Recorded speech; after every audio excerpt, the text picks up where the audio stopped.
Hello my dear ones, आज इस video में मैं बात करने वाली हूँ माइंडफुलनेस के बारे में। एब्सेंट माइंड के क्या साइन होते हैं, एक्चुअल में माइंडफुलनेस है क्या, क्या फ़ायदे होते हैं और कैसे आप हर मोमेंट में माइंडफुल रह सकते हैं, मैं आपको पूरा डिटेल में समझाऊंगी। ये वीडियो आपको लास्ट तक देखना है और हर अपने फ्रेंड एंड फैमिली के साथ ज़रूर शेयर करना है। आपकी मेंटल हेल्थ का ख्याल रखने के लिए मेरे ऐप में breathing exercises, meditation and affirmations हैं। इसको अभी डाउनलोड कर लीजिए। डियर डिप्रेशन लेट्स ब्रेकअप, जो कि एक मास्टरपीस है, उसे अभी पढ़िए। तो चलिए वीडियो शुरू करते हैं। ये है साइंस एब्सेंट माइंड के। Low level of attention. आपको पता है क्या करना है, लेकिन फिर भी आप अटेंटिव नहीं रह पा रहे हैं और आप इधर उधर भटक जाते हैं। माइंड में बहुत सारी चीज़ें एक साथ चल रही हैं और आपको फोकस ना करता हुआ दूसरे लोग भी नोटिस कर पा रहे हैं। आपको तो पता ही है कि आप मेंटली गायब हो गए हैं, लेकिन दूसरे लोग भी हैं, वो कह रहे हैं ध्यान किधर है। तो ये एब्सेंट माइंड का साइन है। इसी तरह से फॉरगेट टू डू थिंग्स। आपको पता है कि कुछ करना है, लेकिन आप भूल जाते हैं और बाद में आपको अलग टाइम पर याद आता है, हाँ ये भी करना था। तो ये भी एक एब्सेंट माइंड का साइन है। इसी तरह से वीक मेमोरी। आप ही के अंदर सब कुछ स्टोर हो रहा है, जो भी आप एक्शन ले रहे हैं, लेकिन फिर भी अगर आपको बाद में कुछ रिकॉल करना पड़ रहा है तो आप एग्जैक्टली उसको रिकॉल नहीं कर पा रहे हैं, वो फेड सा हो गया है या बिल्कुल ही आपको ध्यान नहीं आ रहा है। तो ये भी एक साइन है एब्सेंट माइंड का। इसी तरह से कन्फ्यूजन।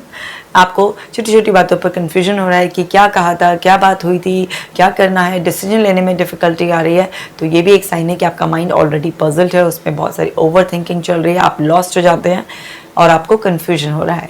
इसी तरह से टेकिंग लॉन्ग टू कंप्लीट।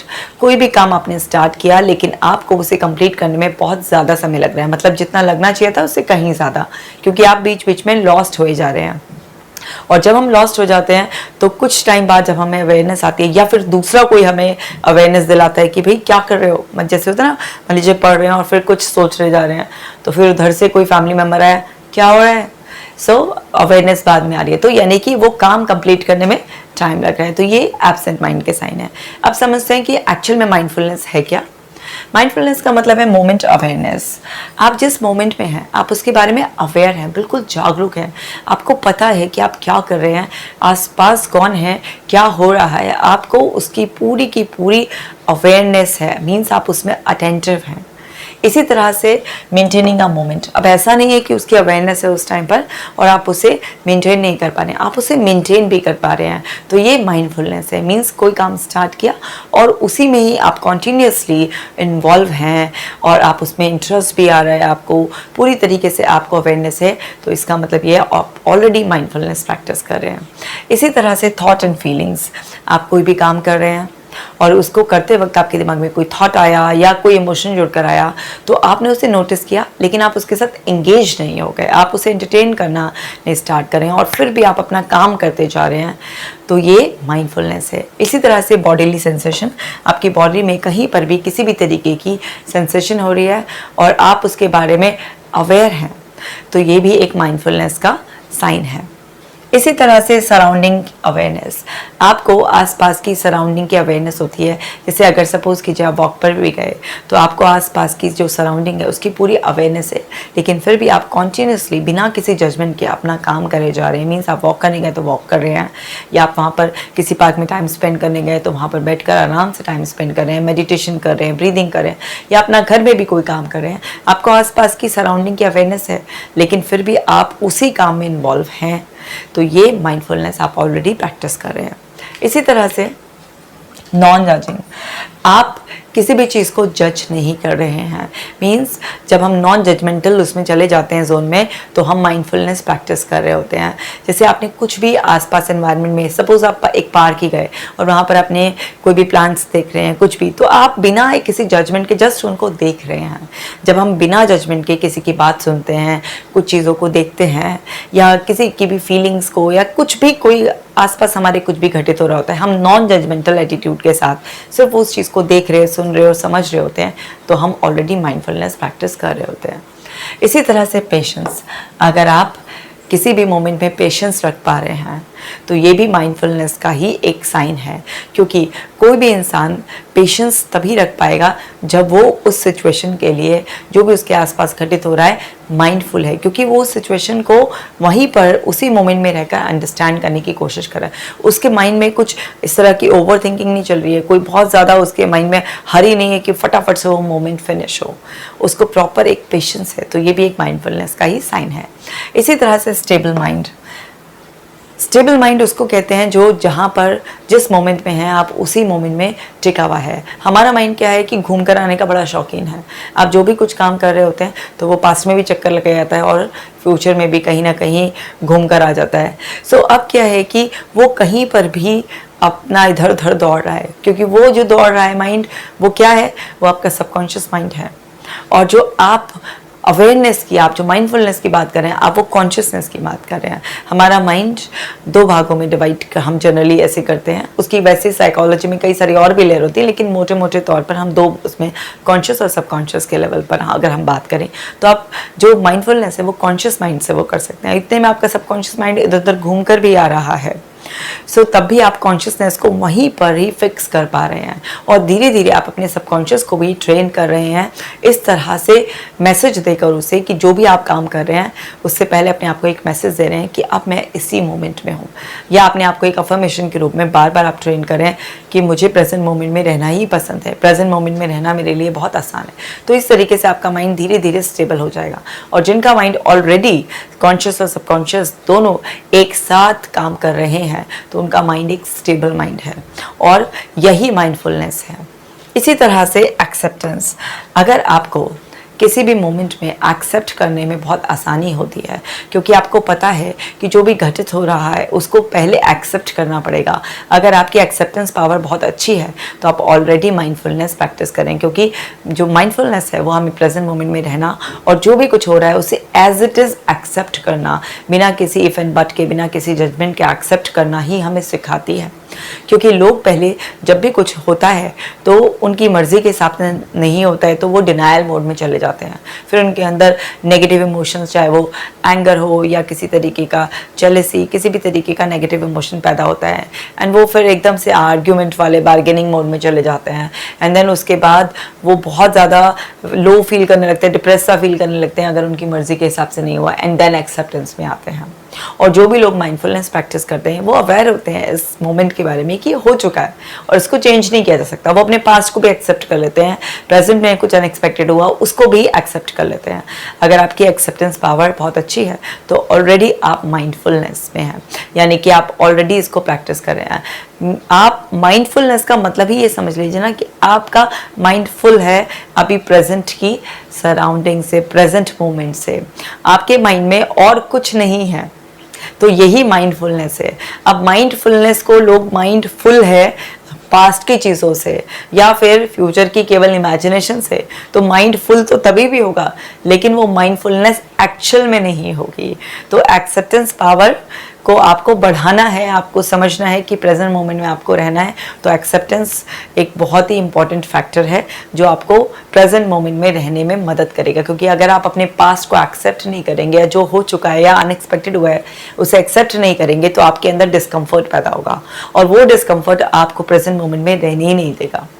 इसी तरह से लेटिंग गो, हर मोमेंट जो बीत चुका है, अब ऐसा नहीं है कि मैं ये कहूँ कि बिल्कुल ही कंप्लीटली कट होते रहो अपने पास्ट से, ऐसा भी नहीं, क्योंकि पास्ट भी हमारी बहुत हेल्प करता है, जो भी हमने कुछ सीखा होता है।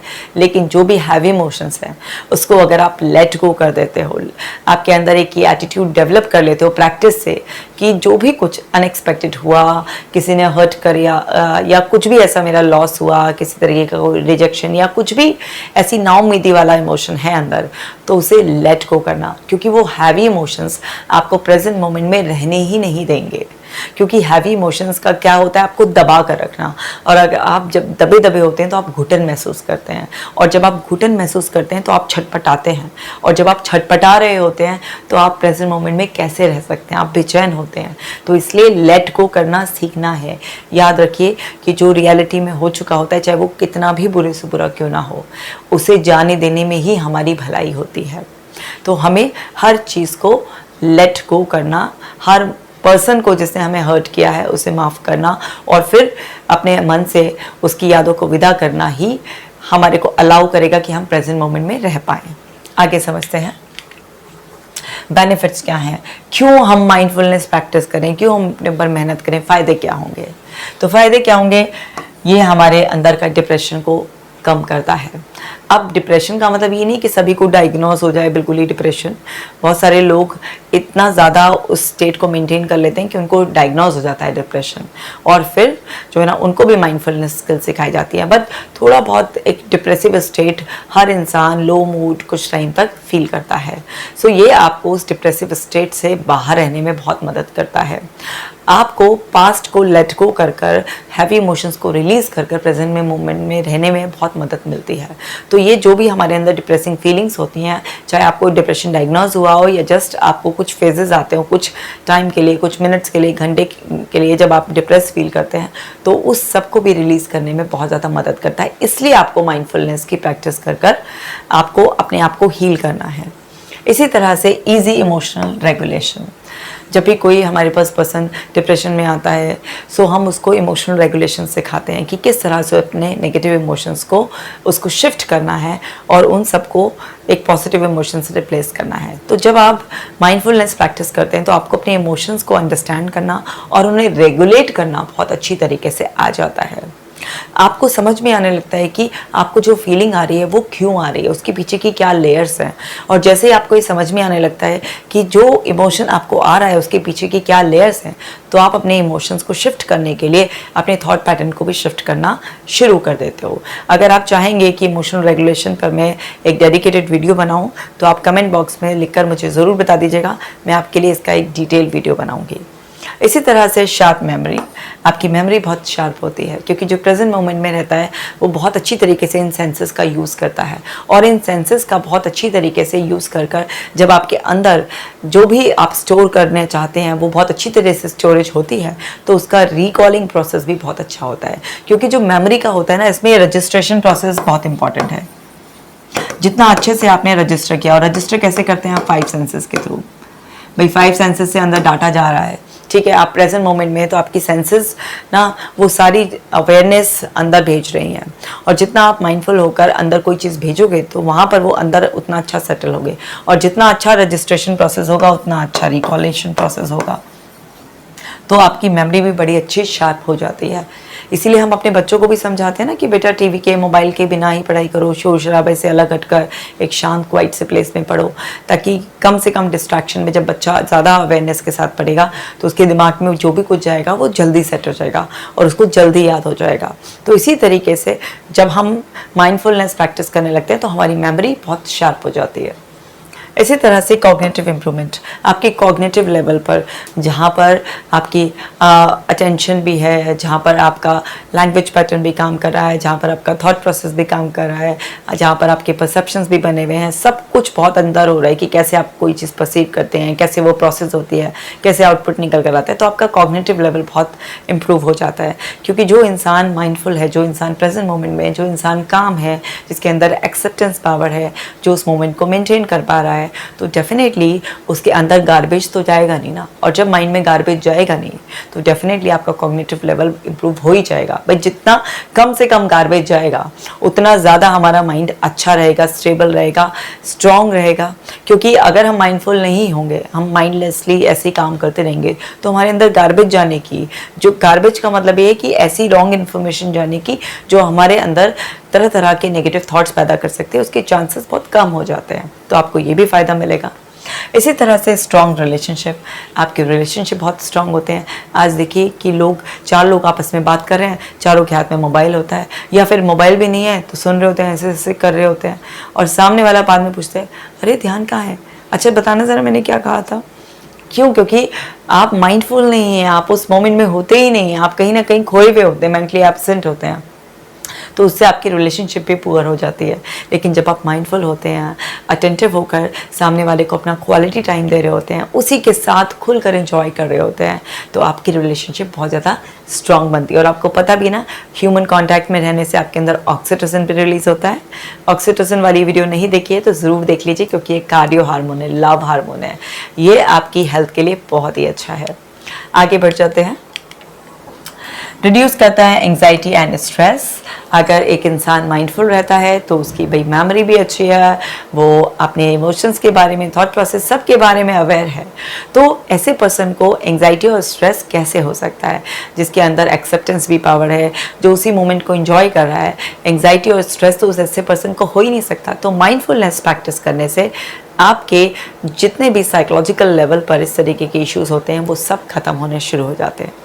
ऐसे ही better physical health, of course आपका माइंड एंड बॉडी सब आपस में जुड़े हुए हैं।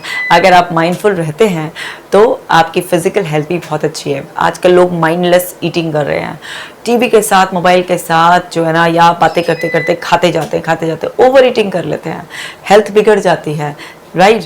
अपने इतना ज़्यादा पजल्ड रहते हैं अपने थॉट्स में कि उनको पता ही नहीं, गए हैं वॉक पर या जिम में भी मैं जाती हूँ देखती हूँ, लेकिन लोग अपने फ़ोन के साथ इतना बिजी होते हैं, माइंडलेसली इधर उधर पता नहीं क्या सोचते हुए एक्सरसाइज कर रहे होते हैं और फिर वैसे ही कि वैसे ही होते हैं, उनकी हेल्थ कुछ इंप्रूव नहीं होती है और फिर कसूर हो जाता है कि अरे कुछ नहीं होता है प्रोसेस फॉलो करने से। तो आप अगर माइंडफुल होकर कोई भी काम करते हैं तो उससे आपकी मेंटल हेल्थ ही नहीं, आपकी फिजिकल हेल्थ भी बहुत ज़्यादा अच्छी होती है। इसी तरह से बेनिफिट आता है आपका सेल्फ कंट्रोल करने में। आपका सेल्फ कंट्रोल बहुत ज़्यादा बेटर हो जाता है। अब एक पर्सन का अगर सेल्फ कंट्रोल बहुत अच्छा है, उसको जो भी टेम्पटेशंस हो रही हैं, जिस भी तरीके का उसका इम्पल्सिव बिहेवियर है, वो सब कम होने लग जाता है, क्योंकि वो प्रेजेंट मोमेंट में रहकर एकदम से अवेयर रहता है। उसको हर दिन अपनी ही कहते हैं ना अंडरस्टैंडिंग समझ आती चली जाती है, और जिसको अपनी अंडरस्टैंडिंग समझ डेवलप हो जाती है तो उसका सेल्फ कंट्रोल बहुत बेटर हो जाता है, उसके अंदर पेशेंस आ जाता है, उसके अंदर एक्सेप्टेंस पावर आ जाती है। तो जो रिएक्ट कर रहे होते हैं वो रिएक्ट ना कर कर अब आप रिस्पॉन्स करना शुरू कर देते हैं लोगों को, सिचुएशंस को। तो आपका सेल्फ कंट्रोल बहुत अच्छा हो जाता है। आपको जो क्रेविंग्स होती है ना, फालतू की इम्पल्सेस जो उठती हैं आपको, वो सब खत्म होना स्टार्ट हो जाती है। तो माइंडफुलनेस इतना बेनिफिट देता है। इसी तरह से इम्प्रूव फोकस, आपका फोकस बहुत ज़्यादा अच्छा हो जाता है, क्योंकि जितना अच्छा आपका फोकस होता है उतना अच्छा आपका काम की परफॉर्मेंस होती है। ठीक है, सो अब आप बेटर फोकस के साथ अपने काम को करेंगे तो आपका टाइम भी सेव होगा, और कम टाइम में अच्छा फोकस कर कर जब आप अच्छी परफॉर्मेंस देंगे तो आपकी तरक्की भी बहुत होगी। तो माइंडफुलनेस बहुत ज़्यादा बेनिफिट देती है।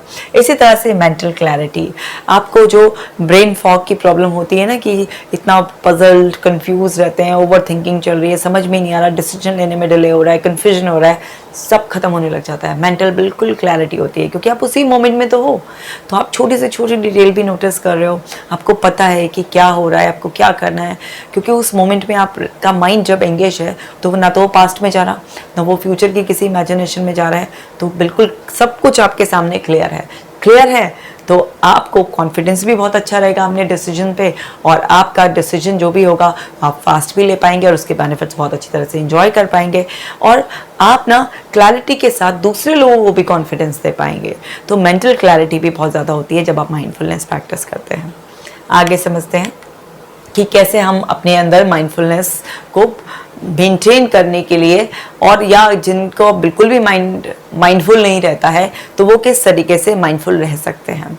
तो समझते हैं क्राफ्टिंग एक ऐसी एक्टिविटी है जो ऑलमोस्ट सारे ही लोग कर लेते हैं। आप किसी भी तरीके का अगर क्राफ्ट बनाते हैं, देखिए हम बचपन से ना आर्ट एंड क्राफ्ट का बड़ा अच्छा ट्रेनिंग दी जाती है, सभी बच्चों को दी जाती है, क्राफ्ट स्कूल लेवल से ही बनवाए जाते हैं। तो उसमें क्या होता है, उसमें ना आपका फुल एंगेजमेंट होता है, क्योंकि आपको बड़ा फोकस करना पड़ता है और आपके अंदर की क्रिएटिविटी बाहर निकल कर आती है। आप जब भी कुछ क्राफ्टिंग करते हैं तो उसका ये नहीं है कि कोई एक्सपेंसिव मटेरियल से ही होती है, आप देखते हैं उसे कि बहुत सारे वेस्ट मटेरियल से भी होती है। तो जब आप इस तरीके की कुछ एक्टिविटीज़ करते हैं तो आप उसमें इन्वॉल्व हो जाते हैं, क्योंकि वो आपको बचपन से कनेक्ट कर देती है। हम सबको बचपन से आर्ट एंड क्राफ्ट वगैरह ये सब सिखाया जाता है। तो जब भी हम अपने बचपन की किसी भी चीज़ से कनेक्ट हो जाते हैं तो हमारा नेचुरल इंटरेस्ट उसमें आ जाता है, और जैसे ही हमारा नेचुरल इंटरेस्ट उसमें आता है और हम कुछ देर के लिए ही सही लेकिन उस मोमेंट में टिकना शुरू हो जाते हैं, तो हमारे ब्रेन की ट्रेनिंग स्टार्ट हो जाती है कि भले ही आपने आधा घंटे का कोई क्राफ्ट की एक्टिविटी करी, लेकिन वो आधा घंटे आप पूरी तरीके से डीपली इन्वॉल्व थे उसमें, तो आपके ब्रेन की ट्रेनिंग चल रही थी। और क्योंकि क्राफ्ट वाली एक्टिविटी आपके बचपन से जुड़ी हुई है, तो बचपन से जुड़ी हुई एक्टिविटीज़ को हमारी उम्र कितनी भी हो जाए हम हमेशा एंजॉय करते हैं। तो क्राफ्टिंग एक बहुत ही अच्छी एक्टिविटी है आपके माइंड को माइंडफुलनेस की ट्रेनिंग देने के लिए। इसी तरह से आर्ट थेरेपी, निकाल लीजिए अपने ब्रश, कलर्स, याद कीजिए अपने वो सारे दिन ना कि किस तरह से हम जब कलर करते थे हाथ पाथ हो जाते थे, कई बार तो कपड़े भी हो जाते थे, ठीक है। सो आर्ट थेरेपी एक बड़ी पावरफुल थेरेपी है। आपको लग रहा है कि आप मोमेंट में नहीं टिक पा रहे हैं तो अपना ड्राइंग बुक निकालिए, कलर्स निकालिए और बस ड्रॉ करना स्टार्ट कर दीजिए, क्योंकि उस वक्त उस मोमेंट में आप जो भी ड्रॉ करेंगे वो आपके सबकॉन्शियस का रिफ्लेक्शन होगा। आप हैप्पी मोमेंट में कभी अपनी ड्राइंग बनाकर देख लीजिए, आप कभी लो मोमेंट में बनाकर देख लीजिए, आपकी ड्राइंग ही आपके इमोशंस का रिफ्लेक्शन होती है, ठीक है। आज भी अगर आपको सपोज कीजिए कोई ऐसे बोले कि एक काम करो, नेचर का सीनरी बनाओ, तो हम सबके बचपन में जो सबकॉन्शियस में इमेज बैठी हुई होती थी ना कि इस तरह से पहाड़ बनाने, फिर उधर से सन निकलता हुआ बनाना, फिर एक झोपड़ी सी बनानी और फिर बनाना। आज भी अगर आप 50-60 साल के लोगों को भी ऐसे नेचर का सीन बनाने के लिए बोलोगे तो मेजॉरिटी ऑफ लोग उसी तरीके का सीन बनाएंगे, क्योंकि वो आपके सबकॉन्शियस का रिफ्लेक्शन होता है, वो एकदम से आपको कनेक्ट कर देगा अंदर से। तो आर्ट थेरेपी बहुत ही पावरफुल थेरेपी होती है। अपने इमोशंस को आप कैनवास पर उतारना सीखिए। और वैसे भी आर्ट एक्टिविटी आप करेंगे, ज़रूरी नहीं आप लो या हैप्पी फील करें, अगर आर्ट को आप किसी भी तरीके से अपने जीवन में उतारते हैं, और ये केवल आर्ट केवल एक रंगों तक सीमित नहीं है, किसी भी तरीके की आर्ट जो है ना अगर आप फॉलो करते हैं, आप उससे जुड़ते हैं, तो आप देखेंगे कि आप उस मोमेंट में पूरा इन्वॉल्व हो जाते हैं, क्योंकि वो कला आपको बांध लेती है। सो वो कला कोई भी हो सकती है, किसी भी तरीके की आर्ट हो सकती है, आपके अंदर कोई भी टैलेंट हो सकता है, बस उससे कनेक्ट हो जाइए, क्योंकि उसमें आपका नेचुरल इंटरेस्ट आएगा और आप आधा घंटा, 1 घंटा शुरू में, 2-2 घंटा प्रेजेंट मोमेंट में रहने की अपने माइंड को जब ट्रेनिंग देने लग जाएंगे, तो फिर वो ऐसे काम जो कि स्लाइटली आपको थोड़े से बोरिंग भी लगते हैं, उस मोमेंट में भी टिकना शुरू हो जाएगा। इसी तरह से ब्रीदिंग एक्सरसाइज तो ज़रूरी करनी है, मेरी ऐप पर से भी कर लीजिए, या और इतनी सारी ब्रीदिंग एक्सरसाइजेस भी अवेलेबल हैं, कुछ भी कीजिए, लेकिन ब्रीदिंग एक्सरसाइज ज़रूर कीजिए, क्योंकि जो आपका ब्रेथ है वही बस प्रेजेंट मोमेंट में है। आप जो गई भी सांसें उसे पकड़ नहीं सकते, ठीक है। सो सांसें ही प्रेजेंट मोमेंट में है। जब अपनी सांसों पर ध्यान लगाना आप सीख लेते हैं, आप अपनी ब्रेथ के बारे में अवेयर होते हैं, तो आप अपने ब्रेन को ट्रेनिंग दे रहे होते हैं कि आपको ब्रेथ की तरह ही ना प्रेजेंट मोमेंट में रहना है। और कुछ दिनों की प्रैक्टिस से आप अपने ब्रेन को ये ट्रेनिंग दे सकते हैं। लोगों को इनिशियली लगता है तो बड़ा मुश्किल है, कैसे करें। स्टार्टिंग में कोई भी काम जिसको आप जानते नहीं हैं, जिसके आपके माइंड के पास ट्रेनिंग नहीं है, आपको मुश्किल लगेगा। कर देखिए, आपको खुद पता चलेगा कि ब्रीदिंग एक्सरसाइजेस कर आपका माइंड कितना रिलैक्स रहेगा, और उसको एक ट्रेनिंग मिलेगी कि सांसों की तरह प्रेजेंट मोमेंट में ही रहना है। इसी तरह से पजल सॉल्व कीजिए। पजल को जब हम सॉल्व करते हैं ना, सो कितना हमारा फोकस उसमें चला जाता है, और हमारा माइंड बस उसी मोमेंट में, क्योंकि हमारा माइंड वैसे भी क्या है, सोल्यूशन निकालना चाहता है हर चीज़ का, प्रॉब्लम को सॉल्व करना चाहता है। हमारा माइंड जो है एक प्रॉब्लम सॉल्विंग माइंड है। सो जब आप कोई पजल सॉल्व करते हैं तो माइंड पूरी तरह से वहीं पर ही अपना सारा फोकस डाल देता है, सारा अटेंटिवनेस हमारी वहीं पर होती है, और हम उसमें उसको फिक्स करना लग जाते हैं, क्योंकि ह्यूमन नेचर होती है किसी भी चीज़ को फिक्स करने की। सो जब आप ये पजल खेलने की एक्टिविटी करते हैं तो इससे भी आप अपने माइंड को प्रेजेंट मोमेंट में रहने की ट्रेनिंग देते हैं। अब देखिए ना, न्यूज़पेपर में भी कभी सुडोकू वो आती है और आप उसमें उलझे हुए हो, पूरा का पूरा वो सब कर रहे हो, तो उस टाइम पर कोई आपको डिस्टर्ब करे आपको बिल्कुल पसंद नहीं आता, क्योंकि आप उस मोमेंट में इन्वॉल्व होते हैं। तो पजल खेलना भी एक माइंडफुलनेस की ट्रेनिंग देने के लिए बहुत अच्छी एक्टिविटी है। इसी तरह से 5 मिनट जर्नल लिखना डेली। अपनी लाइफ में जो भी कुछ दिन भर में आपके साथ अच्छा हुआ है आपके डे में, उसको ना आप जर्नल कीजिए। जब आप अपने डे में जो भी कुछ आपके साथ पॉजिटिव हुआ है उसकी जर्नलिंग करते हैं, तो आप ना बहुत ज़्यादा काम, एकदम से रिलैक्स उस जोन में रहते हैं, और आप माइंडफुल रहते हैं कि आपकी ज़िंदगी में एक्चुअली चल क्या रहा है। और कई बार आपके लाइफ में जब आप डे को रिकॉल कर रहे होते हो, तो आप ना देखते हो कि जो नेगेटिव इवेंट्स थे वो बहुत कम हुए, लेकिन पॉजिटिव इवेंट्स थे बहुत ज़्यादा हुए। लेकिन अगर आप रिकॉल ही नहीं करोगे, जर्नलिंग नहीं करोगे, तो आपको पता ही नहीं होगा, और कई बार 1-2 नेगेटिव इवेंट में ही आप फंस कर रह जाओगे, और फिर वही नेगेटिव इवेंट्स आपको हैवी कर देंगे, और आप लेट गो नहीं कर पाओगे, तो वह आपको बिल्कुल एब्सेंट माइंड जोन में डाल देंगे। तो इसलिए पॉजिटिव जर्नलिंग करना बहुत ज़्यादा बेनिफिशियल है, और इसको डेली बेसिस पर करना चाहिए। मैं भी डेली करती हूँ, आप भी कीजिए। आगे समझते हैं क्या करना है हमें। मेडिटेशन ज़रूरी करना है। मेडिटेशन तो आपका अपने अंदर उतरने का, खुद को गहराइयों से समझने का, और हम सब के अंदर ईश्वर का अंश है, उनसे मुलाकात करने का बड़ा ही सुनहरा अवसर है। इसको कभी भी मिस नहीं करना चाहिए। हर दिन, संडे हो या मंडे, रोज़ ही मेडिटेशन करना है आपको। जब आप रोज़ मेडिटेशन करेंगे, अपने भीतर जाएंगे, अपने आप को समझेंगे कि क्या चल रहा है आपके अंदर। जब आप अपने आप को समझ जाएंगे तभी तो आप पूरी भावनाओं को जाने देंगे, पूरी यादों को जाने देंगे, और जो अच्छी आदतें हैं, अच्छी आपकी जो मेमोरीज़ हैं, जो मोमेंट में जिसमें आप हैं, उसके लिए ग्रेटफुल हो पाएंगे, और आप तभी तो अपना भविष्य भी अच्छा संवार पाएंगे। तो आपको मेडिटेशन में खुद से और ईश्वर से कनेक्ट ज़रूर होना है। आप देखिए तो सही, आपकी मेमोरी भी कितनी अच्छी हो जाएगी, आपका प्रेजेंट मोमेंट में ध्यान होने की वजह से आपकी परफॉर्मेंस भी कितना हो जाएगी, आपके अंदर सेटिस्फैक्शन, आपके पास मेंटल पीस, सब कुछ आ जाएगा। बस मेडिटेशन को अपने जीवन में उतार लीजिए। इसी तरह से लॉन्ग वॉक, अगर आप एक लंबी वॉक पर जाते हैं, बस आप नेचर में कहीं पर भी, या आप किसी पार्क में, और अगर आपके पास कोई भी फैसिलिटी नहीं है तो अपनी छत पर ही अब वो लॉन्ग वॉक आप आधा घंटा का टाइम सेट करके कर लीजिए। मीन्स बहाने नहीं बनाने कि हम ऐसे एरिया में रहते हैं कि वहाँ तो हम लॉन्ग वॉक पर जा नहीं सकते हैं। आपको कैसे भी कुछ भी अरेंज करना है। आप जब एक लंबी वॉक पर जाएँ या लंबे समय के लिए वॉक पर जाएँ तो आप क्या करें, सिर्फ और सिर्फ एक नॉन जजमेंटल उसमें अपने आसपास की सराउंडिंग को नोटिस कीजिए। किसी के लिए कोई ओपिनियन, कुछ जजमेंट नहीं देना है हमें, सिर्फ और सिर्फ हमें नोटिस करना है। आपके आसपास क्या साउंड है, क्या आप देख रहे हैं, उस वक्त आप कैसा फील कर रहे हैं, बस यही सब चीज़ें जो है ना आपकी अवेयरनेस में होनी चाहिए। लेकिन आपको किसी की भी खातिरदारी नहीं करनी है, मतलब किसी के बारे में कुछ भी एकदम से ओपिनियन नहीं बना लेना है, ना फीलिंग्स की खातिरदारी करनी है, ना किसी और चीज़ के लिए अपना कोई ओपिनियन एक्सप्रेस करना है। हमें हड़बड़ी होती है ना अपने ओपिनियन को एक्सप्रेस करने की, वो सब नहीं करके जस्ट वॉक कीजिए। एंड इसको ग्रैटिट्यूड वॉक और बना लीजिए। ग्रैटिट्यूड वॉक क्या मतलब है, एक धन्यवाद के भाव से, कि एक तो आप इसीलिए बहुत लकी हैं कि आप चल पा रहे हैं, दूसरा आप इसलिए भी लगी हैं कि भाई आप स्वस्थ हैं, आपको भगवान ने पैर तो दिए थे लेकिन आपको फिर भी कुछ बीमार होते तो बिस्तर पर पड़े होते। तो एक धन्यवाद के भाव से कि आप कितने खुशकिस्मत हैं कि आपके पास आंखें हैं, आप देख पा रहे हैं, आपके पास अच्छे कान हैं, आप सुन पा रहे हैं, तो किसी भी चीज़ के लिए आप ग्रेटफुल होकर उस वॉक से कंबाइन कर सकते हैं। इसी तरह से म्यूज़िक हमें कनेक्ट करता है। कोई भी सूदिंग म्यूज़िक सुनिए और जस्ट उसमें खो जाइए, उसको अप्रिशिएट किए, उसमें बिल्कुल गुम होकर ना, जब आप उसे खोएंगे और उसको एक एक छोटी छोटी सी बीट उसकी पकड़ने की कोशिश करेंगे और अप्रिशिएट करेंगे उसको, तो आप देखेंगे कि आप बहुत ही अच्छा महसूस कर रहे हैं।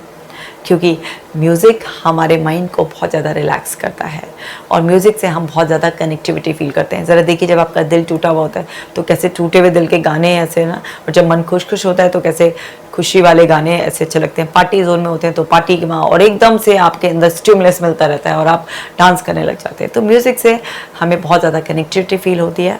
तो एक अच्छा सूदिंग म्यूज़िक भी आपको माइंडफुलनेस की ट्रेनिंग देगा, क्योंकि जब आप अपनी आंखें बंद कर उस म्यूज़िक को बहुत अच्छी तरह से सुनेंगे, उसकी एक एक बीट पर ध्यान लगाएंगे, तो आप अपने ब्रेन को ट्रेनिंग दे रहे हैं छोटी से छोटी चीज़ों को नोटिस कर उस मोमेंट में रहने की।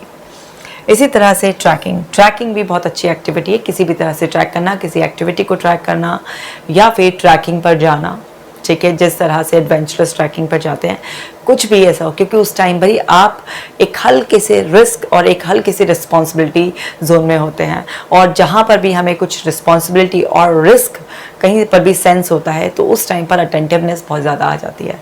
तो ट्रैकिंग एक्टिविटी भी लगातार करने से आप माइंडफुलनेस की ट्रेनिंग अपने माइंड को देंगे, तो ये भी आप कर सकते हैं। इसी तरह से लाफ्टर योगा, हंसिए, मुस्कुराइए, खिलखिलाइए, खूब ज़ोर ज़ोर से हंसिए, इतना हंसिए कि आपका पेट दुखने लग जाए। जब आप इतना ज़्यादा हंसेंगे कि आपका पेट दुखने लग जाएगा तो आपके ब्रेन को एक ट्रिगर पहुंचेगा कि आप मोमेंट में खुश रहना जानते हैं। सो ये ट्रेनिंग भी आपके माइंड के लिए उस मोमेंट में रहने की और आप अपने जीवन से खुश हैं इस चीज़ के लिए हैप्पी हार्मोन्स को सिक्रीट कर देगी। और फिर जब आपके अंदर हैप्पीनेस वाले हार्मोन्स आप फील कर रहे होते हैं तो आप बहुत रिलैक्स रहते हैं, काम रहते हैं, और एक काम माइंड हमेशा positive thinking, realistic thinking, acceptance mode, patience में एंड हर चीज़ के लिए ग्रैटिट्यूड वाली फीलिंग में रहता है। तो लाफ्टर योगा एक बहुत ही अच्छी एक्सरसाइज है जो आपके ब्रेन को ट्रेन करेगा कि आप अपनी लाइफ से खुश हैं, सेटिस्फाइड हैं और आप प्रेजेंट मोमेंट में रहना चाहते हैं। तो ये कुछ टिप्स मैंने आपको दिए हैं जिससे आप अपने आप को ट्रेनिंग दे सकते हैं माइंडफुल रहने की। उम्मीद करती हूँ ये वीडियो आपको ज़रूर पसंद आया होगा। अभी के अभी इसे अपने फ्रेंड्स एंड फैमिली मेम्बर्स के साथ शेयर कर दीजिए और कमेंट कर मुझे ज़रूर बताना है कि आपको ये वीडियो कैसा लगा। और अगर चैनल पर नए हैं तो सब्सक्राइब कर मेरे मिशन से ज़रूर जुड़ जाइए।